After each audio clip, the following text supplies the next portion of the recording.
When your wife and your best friend simultaneously stab you in the back, what do you do?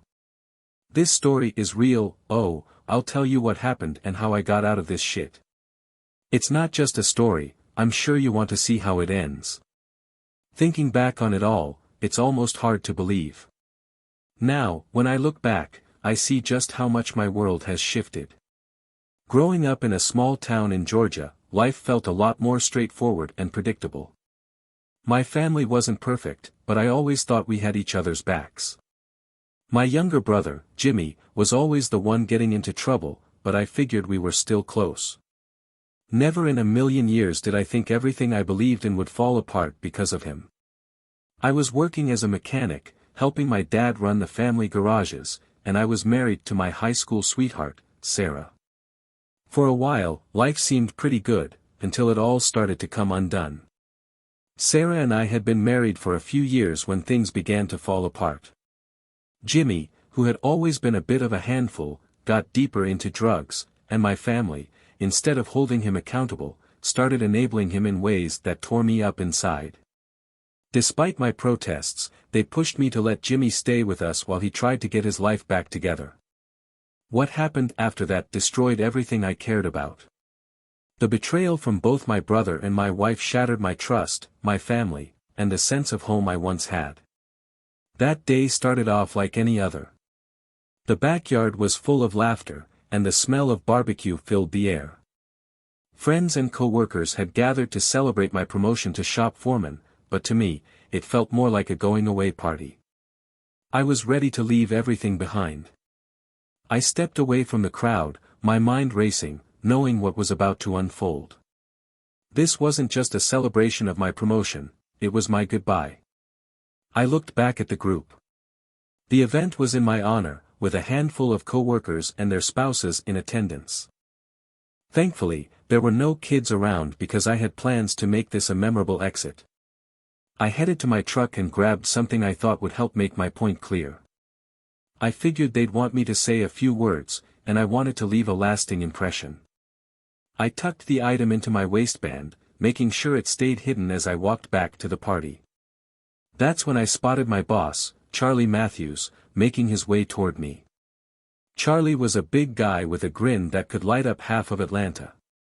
Even in his 50s, he had a way of commanding respect while still putting people at ease. Beside him was his wife, Darlene, who wasn't the main issue but seemed to be the one always opening the door for the real problem. Darlene was a bit on the heavier side, but even in her 50s, she still looked pretty good. She had this way of pulling people in, almost like a mother figure to everyone. The problem was, she was a firm believer in the old saying, "Mother knows best." Since I'd moved here nearly a year ago, she'd taken it upon herself to find me the perfect woman, no matter how many times I told her I wasn't looking. She couldn't seem to understand that I wasn't ready to date yet. I was still licking my wounds from my first marriage. Maybe if I had made a scene or told her off, she would have backed off, but that's not really my style. I tend to keep quiet, stay polite, and mind my own business. In hindsight, maybe I should have stood up for myself more, but that was about to change. There they were, Darlene and a few other wives, grinning like they'd found the perfect match for me. And there she was, a beautiful woman, just shy of 5 feet tall, with a nice figure, long blonde hair, and a pretty face. She always looked great, working at that beauty salon. I had to admit, she seemed like a perfect fit for me too, until 2 years ago. The woman they had been trying to push on me for months was none other than my ex-wife, Sarah. What burned me up the most was that they knew exactly who she was. I hadn't shared all the dirty details of our divorce because, frankly, it wasn't any of their business, but I had been crystal clear that I didn't want to see, speak to, or even be in the same room as her.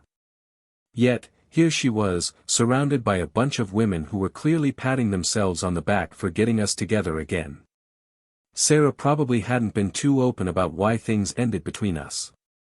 She had a knack for leaving out the parts that mattered when it suited her. She could charm just about anyone who crossed her path. She must have spun them some story about how she'd made a mistake, and I was the one refusing to forgive her.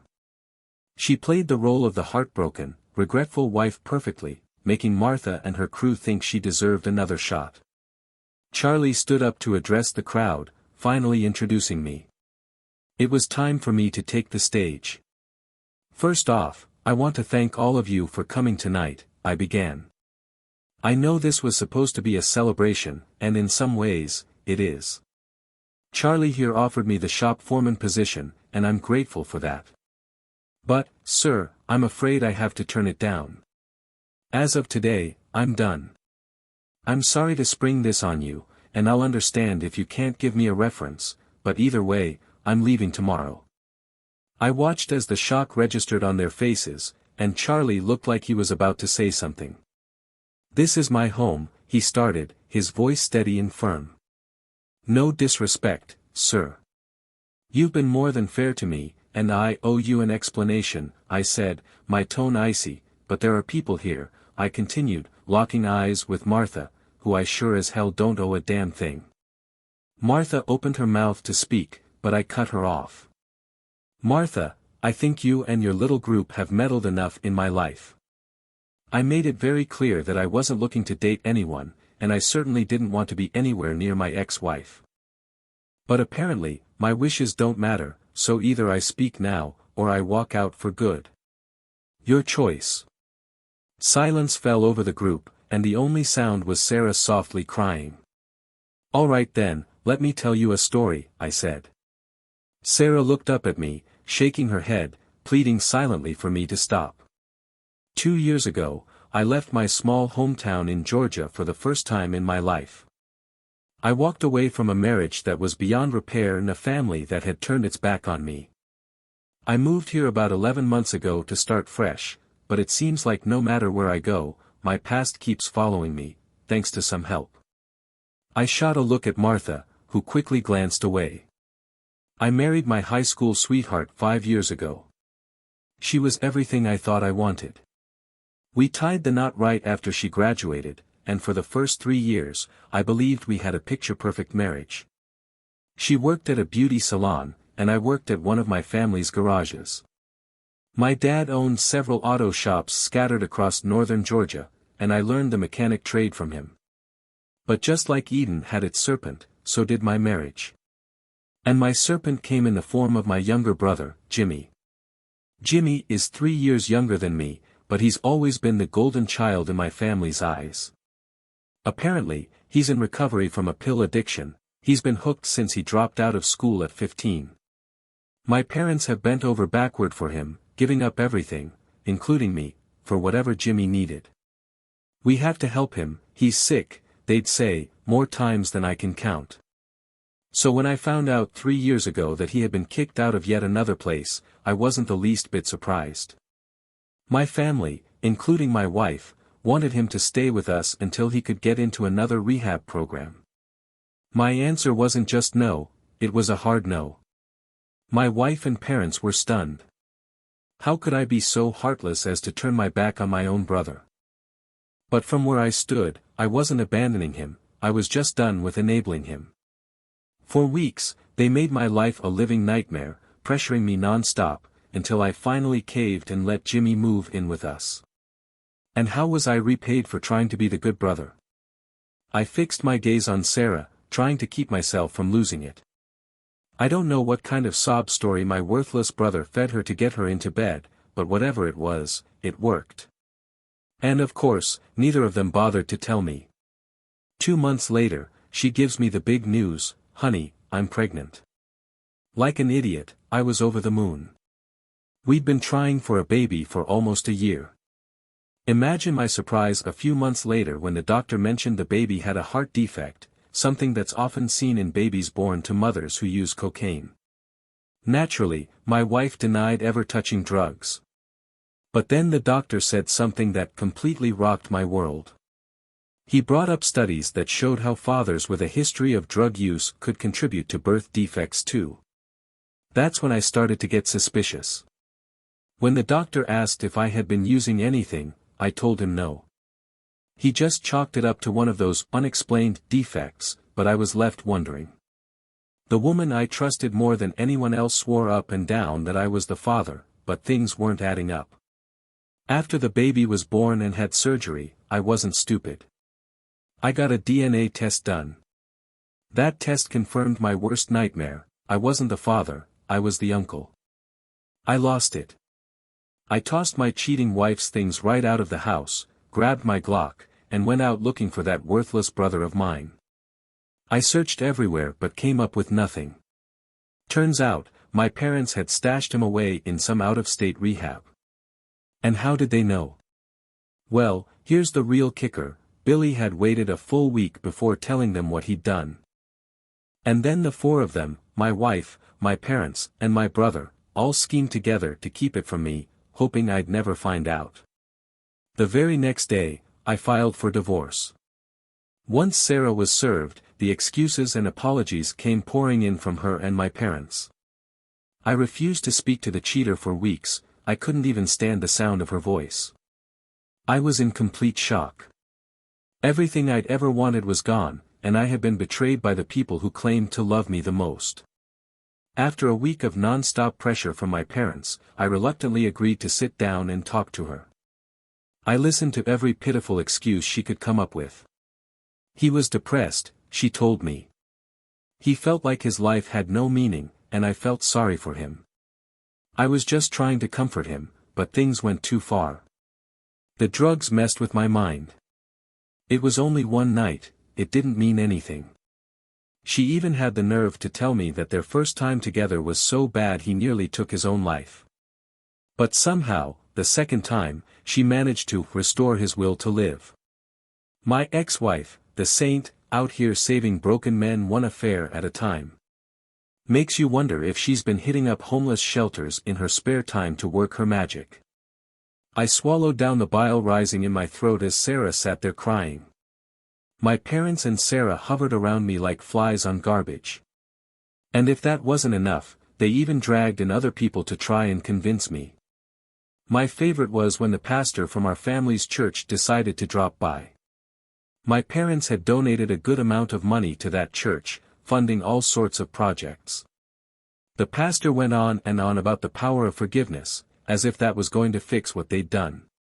Eventually, I got so fed up that I agreed to forgive her, under two conditions.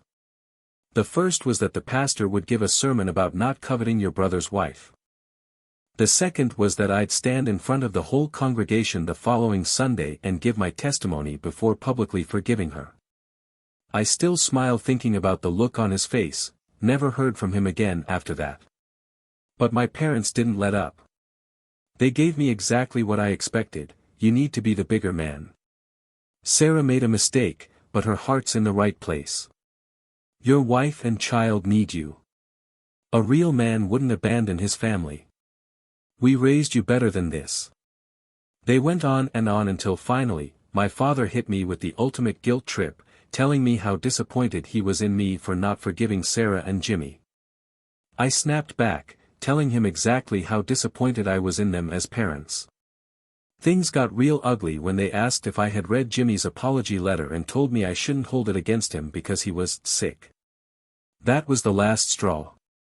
I told them I used his letter as toilet paper and made it very clear that they were never to speak his name around me again. When they didn't seem to take me seriously, I made sure they got the message. I looked around the room, making sure every single person was paying attention. Reaching behind me, I pulled out what I had been hiding, and the shock on their faces was exactly what I expected. Silently, I thanked God I was at Charlie and Darlene's house. Normally, pulling a weapon in Texas could get you shot, but Darlene had a strict no-guns rule in her home, so I knew I was the only one packing. My co-workers' usual stashes would be locked up in their trucks. In a low, dangerous tone, I continued, I see you're all reacting just like my parents did. I remember what I told them that day, say that bastard's name to me one more time, and I swear, no matter the consequences, I'll find him. By the end of the week, you'll be burying your favorite son. I paused, watching the color drain from more than a few faces. The message had landed. My parents must have believed me, seeing as they haven't spoken to me since that day. Too bad I can't say the same for my ex-wife. I knew I had to get out of there before things escalated, so I packed up and moved across the state line to Alabama to wait out the divorce. I left Sarah and the baby with everything, except for a few bucks, just enough for me to start over. I suppose I should be grateful it took her 6 months to track me down. I'd heard she had a breakdown and ended up in the hospital. Apparently, she tried to end her life, but much like her effort to stay loyal, she failed. Close, but no cigar. I glanced over at Sarah now, her face buried in her hands, sobbing like her world had fallen apart. I'd love to say I felt sorry for her, but the truth is, I didn't. She turned me into the man I am today, tearing out my heart and leaving me with nothing but pain. Now all that's left is the anger, and every day I fight to keep it in check. Over the past 2 years, I've struggled to move on, but her constant stalking hasn't made it any easier. She used to say we were soulmates, destined to be together forever. At one point, I found that sweet, like something out of a romance novel. But now I'm not so sure. I've never felt more alone. It's like a piece of me is missing. Sometimes I'll catch myself turning to ask her opinion, or I'll reach out to hold her hand, only to realize she's never there. My heart is growing colder by the day, and the rage is building with every passing minute. She was always there for me back in the day. I remembered my high school graduation. My dad wasn't there because Jimmy had gotten himself into trouble again. My dad was busy bailing him out of jail and talking to some counselor. My mom was such a wreck about the whole thing that I told her to go with Dad. So my big graduation celebration was with friends and distant relatives, no immediate family in sight. I tried my best to hide the disappointment, but Sarah saw right through me. She made sure I felt special that night, in more ways than one. That night will always stand out in my memory. I woke up in the middle of the night after the party, lying next to her, her bare body curled up close to mine. I noticed my parents standing quietly in the doorway, just watching us. Slowly, I got up, pulled on my boxers, and walked over to the door. My dad looked like he was about to say something about Sarah being there, but he stayed silent. My mom had tears in her eyes, and they both whispered their apologies for missing my party. I lied, telling them it wasn't a big deal. I let them know I'd be moving out soon to stay with my cousin until Sarah and I could get married, and then I shut the door in their faces. My thoughts snapped back to the present as a few people in the room started to stand. I cleared my throat, shook my head, and they quickly sat back down. I placed the Glock beside me, and I could hear the collective sighs of relief. Looking around at them, I picked up where I left off. When she tracked me down, she moved into the same trailer park where I was living, even though I had a restraining order against her and had filed complaint after complaint. That's when I knew I had to pack up and move again. Once the divorce was finalized, I left Alabama and headed to Texas. I bet she didn't mention the restraining order when she was telling you all her sob story about our marriage, did she? Martha, now crying, shook her head. Didn't think so. She's always been good at leaving out the important parts, I said. When I got to Texas, I was lucky enough to meet Charlie. He gave me a fresh start and didn't ask too many questions about my past. I told him I didn't want to talk about it, and once he made sure I wasn't running from the law, he let it go. Unfortunately, his wife didn't have the same respect for my boundaries. I didn't tell anyone where I was moving, not even my few friends back in Georgia, so you can imagine my shock when, 3 months ago, my ex-wife shows up in town. And to top it off, my boss's wife decides to play matchmaker and tries to reconnect me with the woman who betrayed me. Martha opened her mouth to speak, but I cut her off. You had your chance to talk, and you didn't listen. Now, it's my turn, I said, my voice laced with enough anger to stop her in her tracks. I've made it clear over and over again for the last year, I don't want to date. I don't want to talk about my past. And I sure as hell don't want to get back with my ex-wife. But apparently, what I want doesn't matter. Martha sobbed.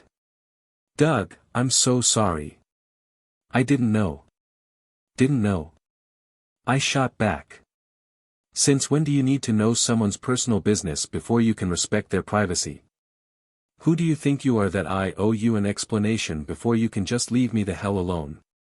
My words hit hard, and I decided it was time to wrap up this miserable affair. So, Martha, thank you, and all your meddling friends, for turning these last 2 months into a living hell. I'd wish you well, but that'd be a lie. Honestly, I hope you all end up tearing each other apart and making each other's lives just as miserable. I glanced down at Sarah's tear-streaked face. Please, baby, please, she begged, her voice shaking. Give me another chance. I shook my head. I told you to stay away from me, Sarah. Go home to your kid. I can't, she sobbed. Not unless I bring his father back with me. Come on, Sarah, you know I'm not his dad, and I never will be. You gave up that chance when you slept with a man who used you and ran off to get high again. Now, if you're looking for the kid's father, try checking in a rehab center or under some bridge. I picked up the Glock, slid it back into my waistband, and turned to leave. The crowd parted like a cheap dress at a NASCAR party. I heard a few murmured apologies, and a few brave enough to meet my eyes, as I headed for the driveway. Teresa's scream echoed behind me. No, Doug, wait. Please don't leave. I can't live without you, she cried, collapsing to the ground, her sobs echoing through the yard. You have to come back, Doug. You just have to. I turned around and stared at her. Listen, you pathetic mess, I don't care what you do with your life. Just stay out of mine. Stay the hell away from me. You managed fine without me before, so stop acting like you can't survive without me. Next time, I won't be this nice. And don't forget, I've still got that restraining order, and I'll use it if I have to. The crowd kept watching, clearly not grasping the full weight of what I was saying. I snarled at them and walked toward my truck. They say writing down your thoughts is supposed to be good therapy, help you rediscover yourself or whatever. Honestly, I think it's all nonsense. The doctors don't understand that the Doug I knew is gone. He was my rock, my soulmate, my lover, my best friend, and until recently, my husband.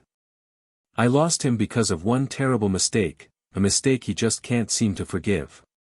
To really understand us, you need to know our story. Doug and I started dating back in high school. He was a sophomore, and I was a freshman. From the moment we kissed, I knew I loved him. We went through high school together, and I always knew we'd end up getting married. Just 3 months after I graduated, we tied the knot. I'm sure my parents were relieved, not just because I was finally out of the house, but because we didn't have to get married. As good Southern Baptists, they were probably worried I'd end up pregnant. My relationship with my parents was always rocky. They adored Doug, but they didn't approve of how I lived, too much partying and drinking for their taste. Of course, they knew I only did those things with Doug. He was all I ever wanted. Even when I was at my worst, my love for him never wavered. But Doug doesn't see it that way anymore. All he sees now is betrayal. What he doesn't understand is that knowing how much I've hurt him tears me apart inside too. Doug was always my anchor. Anytime I felt like my life was spinning out of control, he was there to ground me. But not anymore. People might see Doug as quiet and reserved, but I know him better than anyone. He's like a volcano, calm on the outside, but beneath the surface, things build up until they explode. I've seen it happen a few times, though rarely in public. Once, it happened right in front of our classmates. We were at a keg party when this idiot named Jerry Whitmore grabbed me.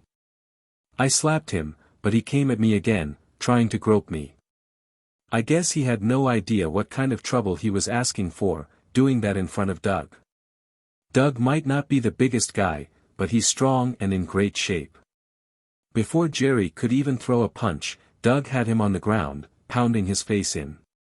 It took 3 guys to pull Doug off of him, and by the time they did, Jerry was a bloody mess.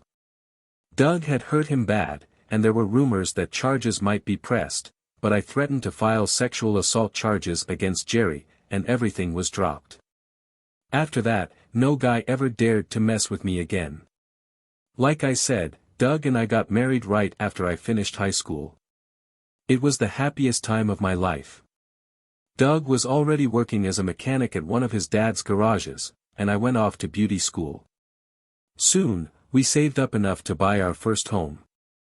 It wasn't anything fancy, just a small 2-bedroom house, but it was ours. The first 2 years were tough because money was tight, but we had each other, and that was all that mattered. It felt like a dream, like something out of a storybook. Our marriage wasn't perfect, but it sure felt close. Sure, we had our disagreements, but I'd pout or cry, and Doug would eventually cave. I didn't do that too often, though. I didn't want to take advantage of him. Our love felt like it wrapped us in a protective bubble, keeping the world at bay. That's probably why I didn't see the danger creeping in until it was too late. Everything changed when Billy got evicted from his trailer. He didn't have anywhere to go, especially since he was at odds with Doug and their parents at the time. Tom and Paula didn't want him moving back in after the last disaster, but they also couldn't stand the thought of him being homeless. They asked if he could stay with us for a few weeks until they could get him into another rehab. I said yes, but Doug was firmly against it. I understood Doug had his share of issues with his family, and for good reason. His parents, Tom and Paula, were decent people, but they had the bad luck of having a son who was a total mess. That mess tore their family apart and eventually did the same to mine. Billy was always the loud, wild one, the kind of guy who would do anything on a dare. Doug, on the other hand, was the steady, quiet presence in the background. You knew he was there, but he didn't need to be the center of attention. The two of them were close until Doug hit high school. Once Doug started hanging out with his football buddies, Billy acted out even more, always desperate for attention. It was no surprise when Billy started running with the pill crowd. By that time, Doug and I were dating, and I could see how much it broke Doug's heart to watch his brother spiral. Billy was fully addicted by his freshman year, and by the time Doug graduated, Billy had already left a trail of destruction in their family. He dropped out the same year Doug finished high school. Doug's parents tried everything they could to help Billy. They coaxed, bribed, threatened, and eventually resorted to tough love, but nothing worked. Billy used that as an excuse to quit school altogether. After that, Tom and Paula just gave in to him completely. While I could understand their struggle, it became clear that their whole world revolved around Billy. They were so focused on him that they left Doug to fend for himself. I know that hurt Doug deeply. Billy seemed determined to wreck his life, and it was tragic because he had so much potential. Doug's always been a handsome guy, but people used to say Billy was going to be even better looking as he got older. Sadly, with his addiction, we'll never know. Doug tried over and over to reach out to Billy, but Billy's way of showing appreciation was to steal from Doug and their parents, using the money to feed his habit. By the time Billy turned 18, Doug had had enough. He washed his hands of him. We'd been married for about 2.5 years when Billy got evicted. I'll admit, Tom, Paula, and I were relentless in trying to convince Doug to let Billy stay with us. I think his parents were weighed down with guilt. They didn't want Billy moving back in with them after he'd stolen from them, but they couldn't bear the idea of him living on the streets either. I wanted Doug to reconsider because, well, you don't just abandon family, especially during the holidays. The thought of Billy being homeless around Christmas was heartbreaking. Just a few days after Christmas, I made the decision that shattered my fairy tale marriage. Doug had called to tell me he'd be working late. He was fixing a single mom's transmission. She had 3 kids and needed the car back urgently, so Doug and a coworker were staying late to finish the job. God, I loved him for doing things like that. I got home late from the beauty salon, and as soon as I stepped inside, the smell of marijuana hit me like a brick wall. The smoke was so thick, it was like walking into a fog. I pounded on Billy's bedroom door, but there was no answer. Frustrated, I opened the windows to air the place out and then took a shower. Even after that, the smell of wheat still lingered. It was cold outside, so I had to close the windows again, but I was furious. I banged on Billy's door once more, and this time, he opened it. The way he looked terrified me. His eyes were bloodshot, though I couldn't tell if it was from the smoke or if he'd been crying. He seemed utterly lost, like he had given up on everything. He sat down on the floor next to his bong, staring blankly into space. I walked into the room and immediately felt the effects of the lingering smoke. I'd smoked weed a few times before, so I knew what it was doing to me. Grabbing a fan, I opened the window and started airing the room out. Billy just sat there, mumbling to himself. Once the room was a little clearer, I sat beside him. Even though the memory of that night is foggy, I still remember how it all played out. "Damn it, Billy," I said. "If Doug smells this when he gets home, he's going to kick you out for good." "Maybe that'd be for the best," he muttered, looking utterly defeated. "Not like it matters anyway," he sighed, his eyes fixed on the ceiling. "I'm dying." His words hit me hard, and it took a second for them to sink in. "Oh God, Billy, do you have AIDS?" I asked, panicking. He snorted and shook his head. "No, I hate needles. But I've got proof I'm dying in another way." I stared at him, completely confused, and he sighed deeply. "Even with the trash I hang around with, I couldn't catch AIDS if I tried," he said. It took me a moment, but eventually, I understood what he meant. I couldn't believe it. He had just turned 19. Did you go to a doctor?" I asked, almost in disbelief. "Yeah," he nodded. "The pills did it. I'm clean for STDs and AIDS, but that doesn't mean much now. I can barely get it up, and when I do, it doesn't last. I can't afford to feed my addiction, let alone buy the blue pills. If I can't be a real man, what's the point? So, Doug kicking me out doesn't matter." We sat there in silence for a while. I hate to admit it, but I started thinking of ways to help him, ways that Doug would have hated. "Doug's not lucky," I said softly. "He just works hard." "That's not what I meant," Billy mumbled, glancing at me with tears in his eyes. "Then what did you mean?" I asked, my voice barely above a whisper. "I was talking about you," he said quietly. I blushed and quickly turned my head so he wouldn't see. "Doug's always been lucky because he has you. You're the one who gives him the strength to keep going. Without you, he'd be just as messed up as I am. So yeah, he's lucky. If I'd found someone like you, my life would have turned out different." He buried his face in his hands and let out a deep, heavy sigh. Looking back now, I realize he was manipulating me, playing on my emotions, but at that moment, everything was so clouded. The smoke only made it worse. If I could go back to that moment, I would have walked out of the room. But instead, I opened the door to the end of my marriage. When I glanced at him, all I saw was a broken young man, someone who had lost all hope. My heart sank as I felt his pain. I hugged him, and he rested his head on my shoulder while I gently ran my fingers through his hair. After a moment, he reached up and touched my cheek, then kissed me softly. "Billy," I whispered, "you shouldn't, please." "Teresa," he begged, "I've never kissed a good woman before."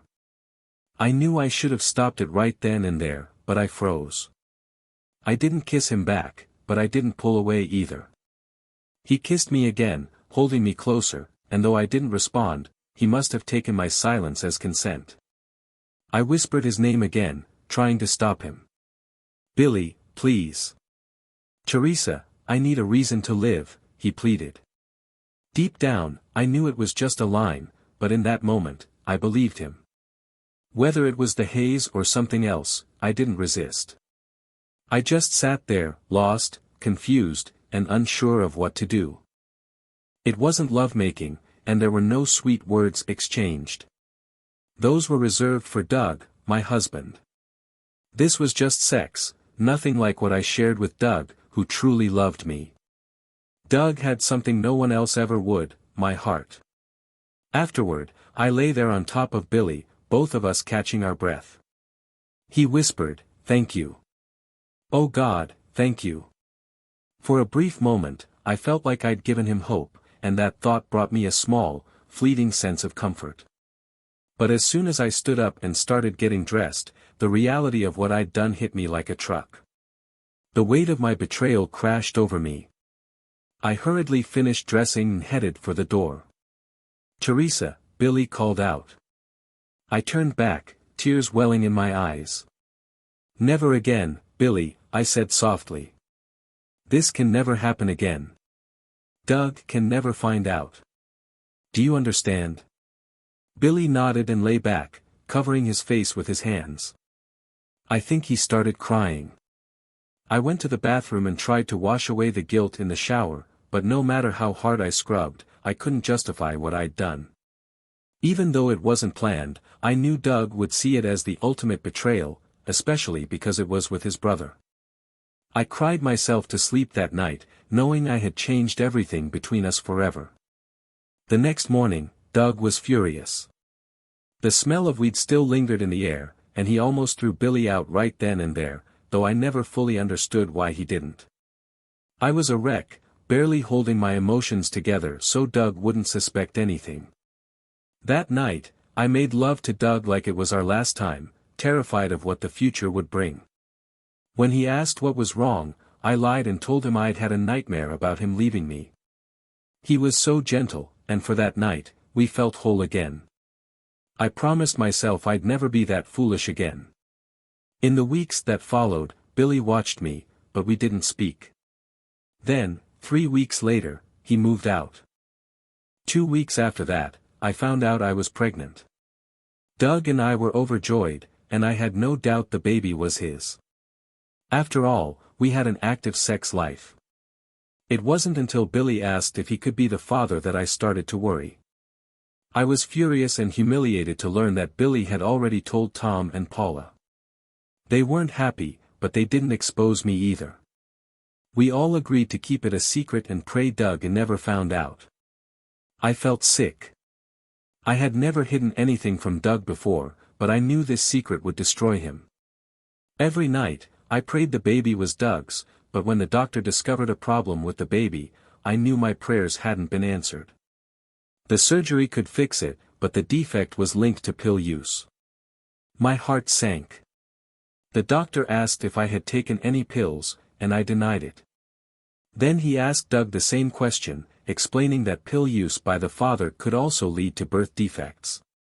Doug nearly lost it, but the doctor said nothing was certain. Still, I knew that seed of doubt had been planted. For the next few months, I tried to reassure Doug that the baby was his, even though I had my own doubts. He never directly asked, but I could tell he was holding on by a thread. After the baby was born, everything came crashing down. Doug got a DNA test, and it confirmed my worst fear: Billy was the father. That same day, Doug threw me out of the house. My parents disowned me, and I ended up staying with Doug's parents. Doug didn't speak to me for 2 weeks, and when he finally did, it was only because his parents pressured him. That conversation was one-sided. I begged Doug to listen, to see how sorry I was, and to understand how much I still needed him. I cried, I pleaded, and I tried everything to get through to him, but all he said was, "You slept with my brother and had his kid." For a week, Doug's parents and I tried to get him to talk. Even Billy sent a letter apologizing, but I could see Doug's anger growing. Eventually, his parents gave up after Doug lashed out at them. I kept calling Doug, showing up at his work, desperate to get him to speak to me. When he finally did, he unleashed every hateful word he could think of. He ripped off my wedding ring, and for the first time, I was truly afraid of his anger. After that, Doug left for Alabama, and I fell apart. The idea of living without him was unbearable. I mixed sleeping pills with alcohol and ended up in the hospital under suicide watch. After that, Doug Jr., the baby, went to live with Tom and Paula. I don't see him much, and to be honest, I don't care. He's just a reminder of everything I've lost. After leaving the hospital, I tracked Doug down in Alabama. I moved into a nearby trailer park and got a job at a beauty salon. I kept trying to reach out to him, but eventually, he got a restraining order against me. Still, I didn't give up. Doug divorced me not long after, likely because the judge knew the baby wasn't his. A few months later, Doug moved again, this time to Texas. It took me 8 months to track him down, and when I finally did, I approached things differently, slow and steady. I made friends with some of the local women and carefully let them know how much I still loved Doug without revealing all the ugly details. I got another job at a salon and waited. Eventually, Martha, one of the women I'd befriended, saw how much I still cared about Doug and how sorry I was. She helped set up a chance for us to talk at a party, but it went horribly wrong. Doug told everyone a harsh, condensed version of our story, and when I begged him to come home, he told me to kill myself. That's when I knew it was truly over. After the party, I hit rock bottom again. Martha took me to the hospital, and I ended up back on suicide watch. I haven't seen the baby since before my first breakdown. Tom and Paula are raising him, and they'll probably adopt him. I can't bear to look at him. He's a constant reminder of my mistakes and everything I've lost. I know it's not his fault, but that doesn't change how I feel. Does that make me a terrible person? Absolutely. I've come to accept that I'm a horrible wife and mother who lost everything that mattered. Maybe one day I'll learn to cope, but for now, I'm stuck in this place, disgusted by who I've become. I stared at the message on my phone. It had been 3 months since the party, and finally, my future was starting to take shape. For the last 2 years since I left Teresa, I've felt lost. I've tried dating and even slept with a few women, but none of it meant anything. What I truly wanted, I knew I could never have. I wanted my wife back, the way she was before she slept with my brother, but I knew that was impossible. I still loved her, but I couldn't go back. She had betrayed me, had a child with my brother, and lied to me. Every hope and dream I had was tied to her. She had been my soulmate, and now all that remained was pain and rage. I felt completely lost, with no sense of direction. I buried myself in my work to escape the thoughts that haunted me. Then came the text, and everything changed. It said that Teresa had taken her own life. Before that message, I couldn't find any meaning in life. But now, I had a purpose. I wrote 2 short letters, enclosed them with a small black jewelry box, and sent them via certified mail. Once I confirmed the package was delivered, I packed my truck, checked out of the motel with a grin, and started the long drive back to Georgia. What was in the package I mailed to my parents? One letter to them explained that since the unfaithful woman had taken the easy way out, it was now my responsibility as an uncle to handle my nephew's future. I mentioned that I knew they could support him financially after Billy and I were both out of the picture. I ended the letter by wishing them better luck raising my nephew than they had with Billy and me. The black box was addressed to Billy. Inside, there were 4 things: the shattered remains of my wedding rings, a single 9mm bullet, and a note with just 3 words, "Time to run." I knew Billy would be terrified and would go running to our parents for protection. And sure enough, that's exactly what happened. My phone was flooded with calls and texts. Apparently, Billy had joined rehab after my divorce and had been living with my parents for the last 8 months. According to their messages, Billy had been clean the whole time, and they'd even gotten a restraining order against me. But none of that mattered. My mind was set on revenge, and nothing was going to save Billy now. As I got closer to my destination, all I could think about was Billy. Teresa had betrayed me, and she had paid the ultimate price. No, I didn't see her death as redemption, she'd taken the coward's way out. But now it was Billy's turn to face his reckoning. I laid low at a motel about 5 miles outside of town, sneaking into town at night to search for Billy. I hit up the familiar places, driven by a dark resolve that came from the ruins of my life. The cold didn't bother me, and the ache in my legs didn't slow me down. I was fueled by something far darker. I started with the places Billy used to frequent, the dive bar on Main Street where we used to play pool. The smell of stale beer stirred up old memories, but I wasn't there for nostalgia. I asked the bartender if he'd seen Billy, but he hadn't. It didn't matter, I kept moving, hitting every place that connected to our past. It was late when I found myself outside a club on the edge of town. It wasn't Billy's usual scene, but something told me I'd find him there. I walked in, scanning the dim room as the thumping bass pounded in my chest. And then I saw him, Billy, sitting at a table with a couple of friends, laughing like he hadn't torn my life apart. I stayed in the shadows, watching, waiting for the right moment. Then I heard one of his friends, smirking, say something that made my blood run cold. "You really pulled it off, Billy, seducing Doug's wife just to get back at him. I didn't think you had it in you. Guess that's what happens when you grow up in the shadow of the perfect sun, huh?" I couldn't breathe. The room spun as the truth slammed into me like a freight train. Billy hadn't just been careless, he'd done it on purpose, out of some sick jealousy. He wanted to hurt me. I stormed out of the club before I did something I couldn't take back, not yet. My heart raced, and my fists clenched so hard my knuckles turned white. I needed to think. I needed a plan. This wasn't something I could rush, not if I wanted Billy to truly pay for what he'd done.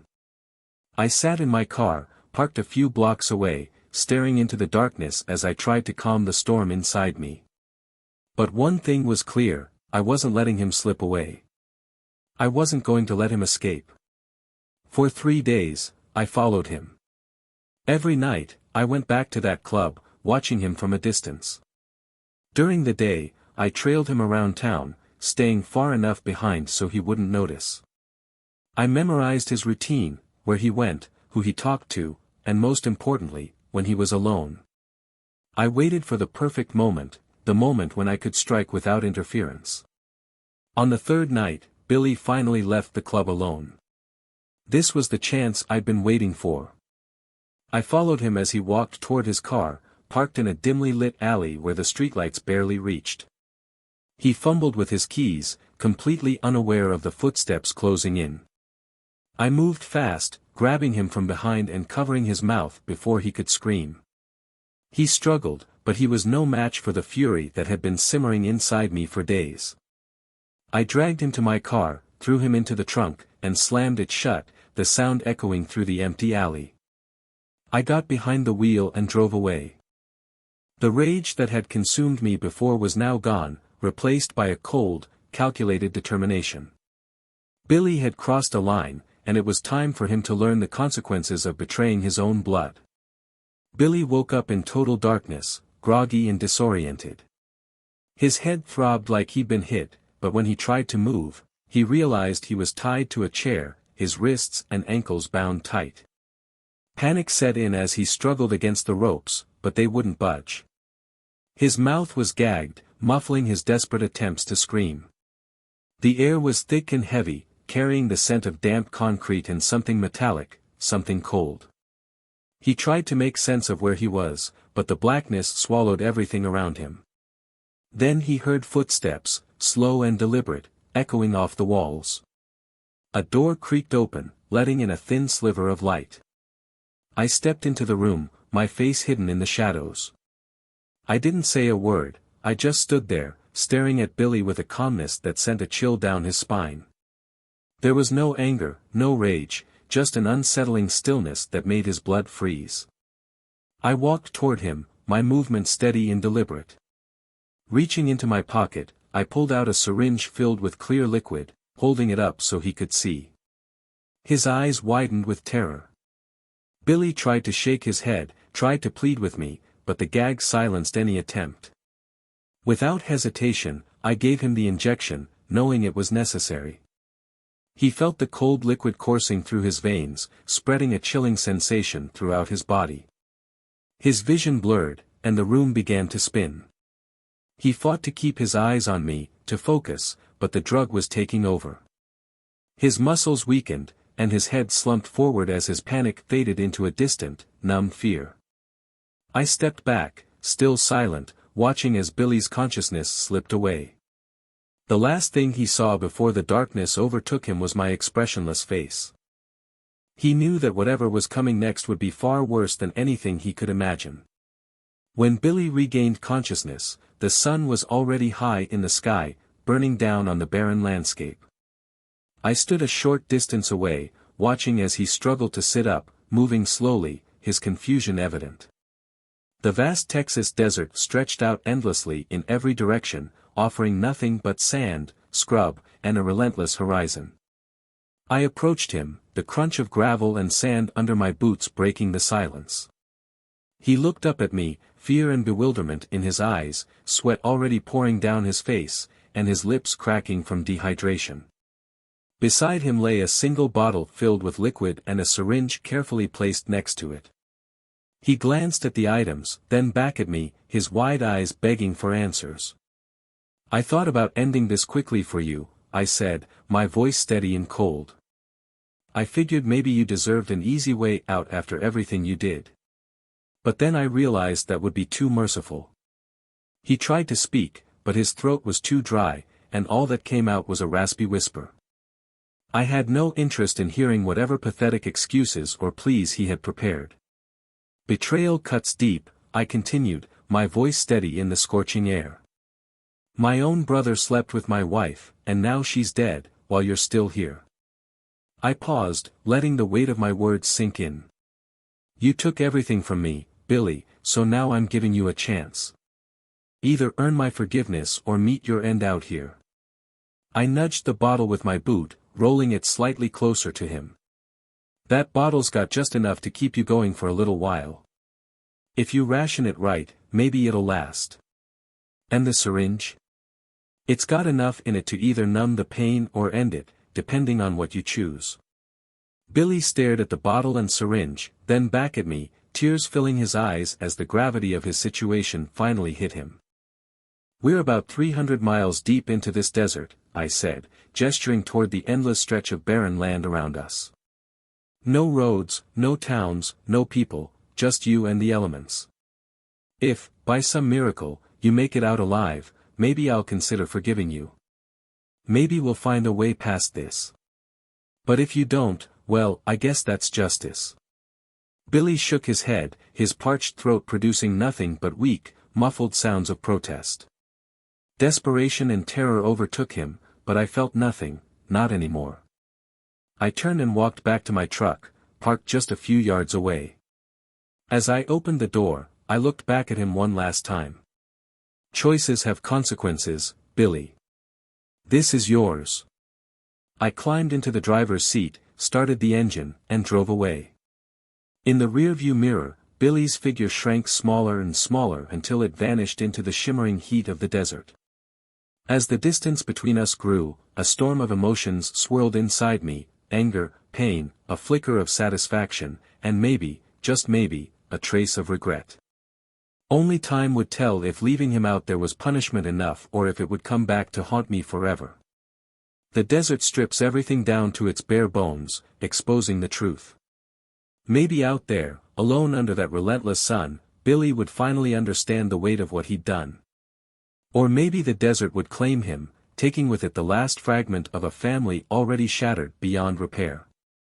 Either way, I kept driving, the open road offering no answers, only an endless horizon and the faint hope that somewhere along the way, I might find some peace. 5 days later, I was arrested for Billy's disappearance. I was put on trial, but there was no evidence linking me to his death. I'd kept my phone switched off the entire time I was in Texas, leaving no digital trace, and there was no physical proof connecting me to him. The owner of the motel, a single mother I'd helped years ago on Christmas night, provided me with an alibi. Sometimes, it seems, good deeds do come back to help you. My parents were furious, of course. My mother cursed me with every biblical punishment she could think of. My father didn't say a word, he just stared at me, disappointment etched into his face. My lawyers argued that Billy had a history of running away and drug abuse. His body had been found with a syringe in his arm and traces of vodka in an empty bottle. They suggested Billy had relapsed, run off, and gotten lost in the desert. They claimed addicts sometimes hitchhike between states, chasing their next fix. In the end, I was acquitted of all charges. My parents haven't spoken to me since. It doesn't bother me anymore, not after everything that's happened. 6 months later, I found myself back in my hometown, trying to rebuild my life. I opened a garage, just like I'd always dreamed of. Working with my hands gave me something solid to hold on to, something that kept my mind off the past, off Billy, off the desert, off all the memories tied to both.